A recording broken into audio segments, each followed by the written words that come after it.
আজকে আমরা থোড়ের একটা সুন্দর রেসিপি বানাবো।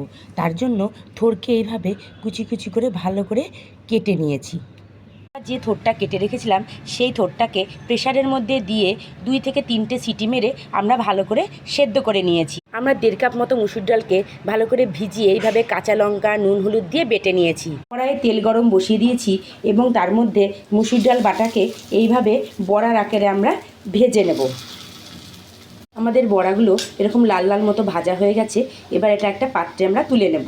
কড়াইয়ে তেল গরম হয়ে গেলে কাঁচা লঙ্কা, 5 ফোড়ন, তেজপাতা দিয়ে দিতে হবে। তারপরে আলুটা আমরা এর মধ্যে দিয়ে দেবো।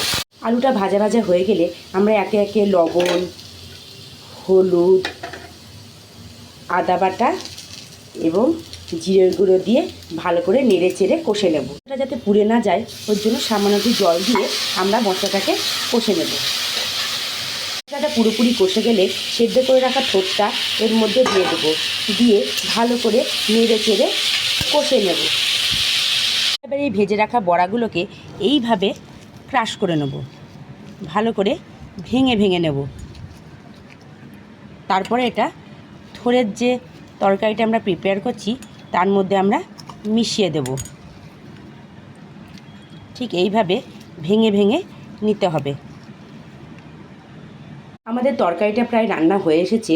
এবার এর মধ্যে আমরা এই ভেজে রাখা এবং ভাঙা বড়াগুলোকে দিয়ে দেব। আমাদের রান্নাটা প্রায় হয়ে এসেছে। এবার এর মধ্যে সামান্য চিনি এবং সামান্য ঘি এর মধ্যে যোগ করে দেব, দিয়ে ভালো করে নাড়াচাড়া করে নেব। এরপর এর মধ্যে সামান্য গরম মশলার গুঁড়ো আমরা দিয়ে দেব এবং এটাকে ভালো করে নাড়াচাড়া করব এবং আঁচ কমিয়ে কমিয়ে এটাকে ভালো করে নেড়ে ভাজা ভাজা করে নেব এই তরকারিটাকে। ডালের বড়া দিয়ে থোড়টা আমাদের রান্না হয়ে গেছে এবং একটা বাটির মধ্যে এটাকে আমরা সার্ভ করে দিয়েছি। যারা থোড় খেতে পছন্দ করে না, এইভাবে রান্না করে দিলে তারাও আঙুল চেটেপুটে খাবে। এবং আরও একটা কথা বলে রাখি, থোড় আমাদের প্রেশার কমাতে সাহায্য করে এবং প্রেশারকে নিয়ন্ত্রণে রাখে। সুতরাং সুস্থ থাকতে এইসব সবজিগুলো অবশ্যই খাবেন। নমস্কার।